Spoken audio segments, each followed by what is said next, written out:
Right, let me get this straight. Keir Starmer, our beloved Prime Minister, the man who promised to bring stability, integrity and a functioning government back to Westminster, has just performed yet another spectacular U-turn. This time it's over digital ID cards. You know, those things he absolutely, definitively, without a shadow of a doubt, insisted would be mandatory for anyone wanting to work in Britain? Well, turns out they're not mandatory anymore. Surprise! It's almost as if someone finally explained to him what the word compulsory actually means, and he thought, hang on, that sounds a bit authoritarian, doesn't it? Welcome to modern British politics, where promises have the shelf life of a Tesco meal deal left in the sun. Quick favour, if you're finding this as brilliantly chaotic as I am, smash that subscribe button. Seriously, over 94% of you haven't yet, and it's completely free. Takes literally 2 seconds, and honestly means the world to us. Cheers if you did.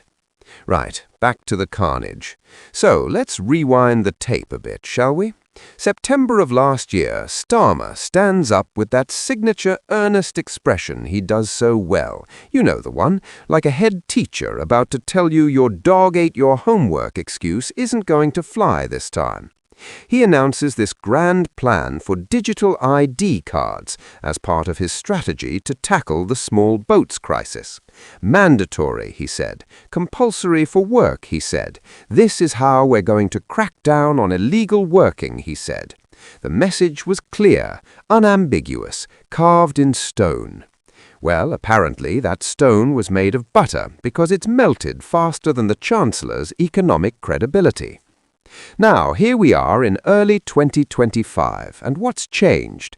Everything and nothing, really. The digital ID scheme is still happening, allegedly rolling out in 2029, but now it's voluntary. You know, like going to the gym or eating your 5 a day. Highly recommended, probably good for you, but nobody's actually going to force you to do it. The government has essentially gone from, you absolutely must have this to work, to, well, if you fancy it, give it a go. It's the political equivalent of your mum saying vegetables are mandatory at dinner, then letting you have crisps instead when you pull a face. The Conservatives, bless them, are having an absolute field day with this one. Shadow Cabinet Office Minister Mike Wood came out swinging, and I've got to say he landed some proper hits. He called Starmer's spinelessness a pattern, not an exception. Ouch. That's the kind of burn that requires aloe vera and a lengthy apology. Wood went on to say this was sold as a tough measure to tackle illegal working, but has now become yet another costly, ill-thought-out experiment abandoned at the first sign of pressure from Labour's backbenches. Double ouch. Though, to be fair, the Conservatives talking about U-turns is a bit rich, isn't it? That's like Gordon Ramsay criticising someone else's cooking.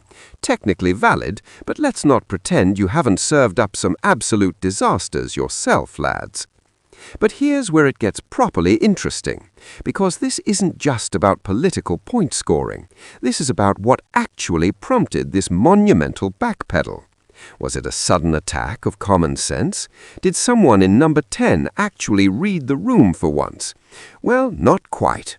Turns out nearly 3 million people signed a petition on the official Parliament website against mandatory digital ID. 3 million people.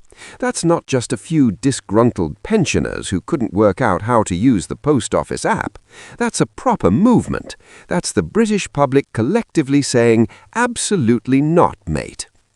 And it gets better, because a YouGov poll showed that public support for this brilliant initiative absolutely plummeted after Starmer's announcement in September.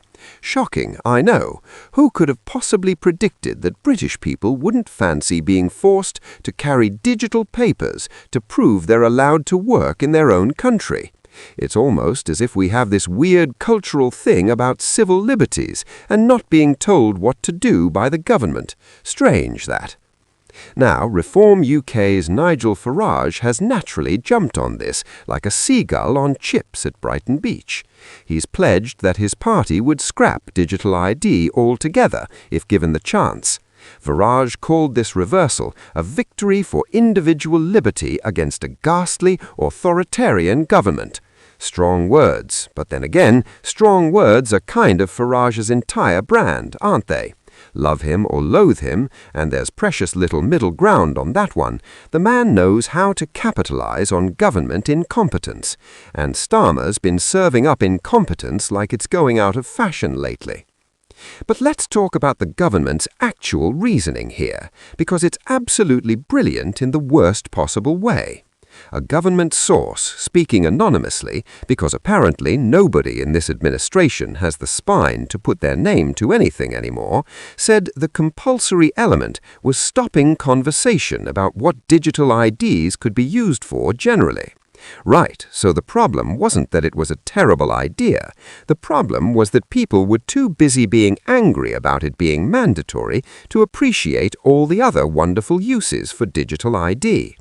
That's like saying the problem with your house being on fire isn't the fire itself, it's that people are too distracted by the flames to admire your lovely new curtains.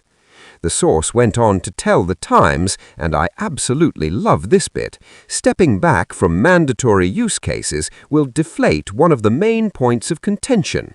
We do not want to risk there being cases of some 65-year-old in a rural area being barred from working because he hasn't installed the ID. So, let me translate that from political spin into actual English.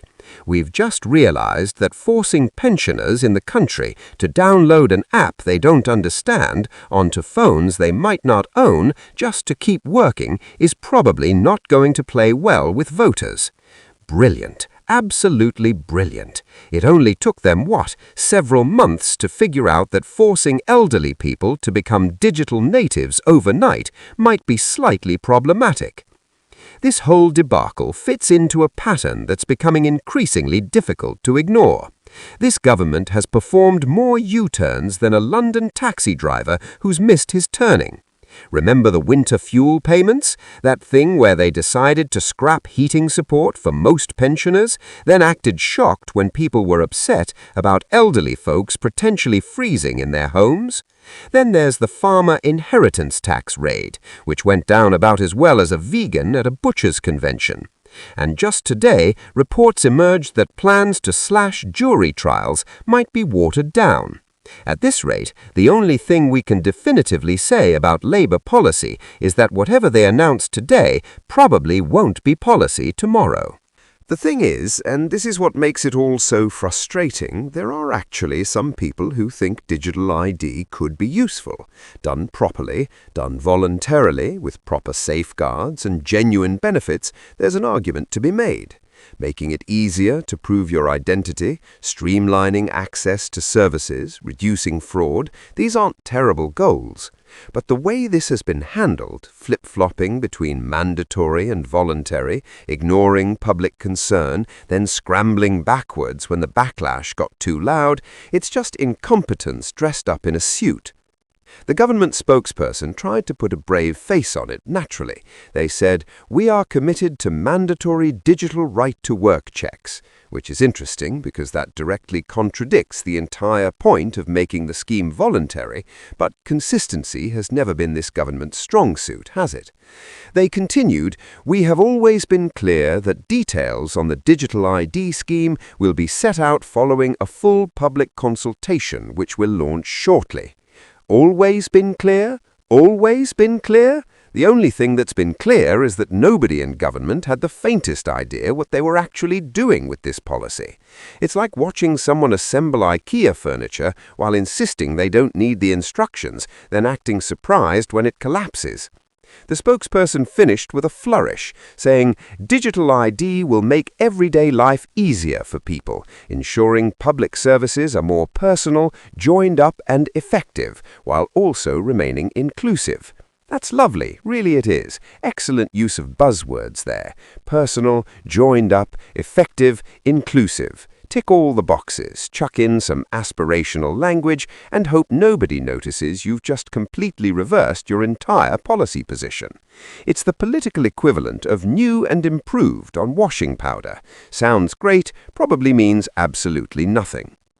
What's particularly galling about all this is the sheer waste of it, the time, the political capital, the actual money that's been spent developing this scheme that's now been fundamentally altered before it's even launched.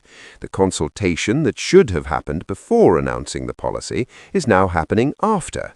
It's like building an entire house, then asking the homeowner what kind of house they wanted, then having to knock it all down and start again. Except the homeowner in this case is the British public, and we're the ones paying for the construction costs. And can we just take a moment to appreciate the timeline here? This scheme isn't even being introduced until 2029. That's 4 years away. 4 years. They've U-turned on something that won't exist for half a decade. That's genuinely impressive in the worst possible way. Most politicians at least wait until something's actually implemented before admitting it was a terrible idea. Starmer's team has managed to recognize failure before success was even attempted. That takes a special kind of political incompetence.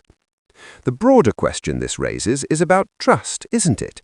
If a government can't stick to its positions, if every policy announcement comes with an invisible asterisk saying subject to change when we realize how unpopular this is, then what's the point? Why should anyone believe anything this administration says? When the next big policy gets announced, the natural response isn't going to be to evaluate it on its merits. It's going to be to wait 3 months and see if they still believe in it. That's not governance, that's political improvisation. Look, I'm not saying mandatory digital ID was definitely the right or wrong answer. Reasonable people can disagree about civil liberties versus security, about modernization versus tradition, about the role of government in our daily lives. But what's absolutely not up for debate is that you don't announce sweeping mandatory changes, ignore public concern, then reverse course when it becomes politically inconvenient. That's not leadership, that's following opinion polls with extra steps. The sad thing is there's probably a sensible middle ground here somewhere, a voluntary digital ID system with genuine benefits that people actually want to use, with robust privacy protections and real advantages over existing systems. But we're never going to get there while policy is being made on the hoof, announced prematurely and reversed frantically. It's government by panic and response, not by planning and principle. So, where does this leave us? Well, in 2029, apparently, we'll have a voluntary digital ID system that nobody's quite sure will work, that's been through more changes than a chameleon in a paint shop, and that's already been fundamentally altered before a single person has actually used it. The Conservatives will keep calling Starmer weak and pointing out U-turns, Reform will promise to scrap the whole thing, and the British public will continue to wonder why we can't seem to elect a government that knows what it's doing for more than 5 minutes at a time. Business as usual in Westminster, really. Just another day in paradise. Thanks for watching. Cheers for sticking with me through that absolute roller coaster of government incompetence. Catch you in the next one.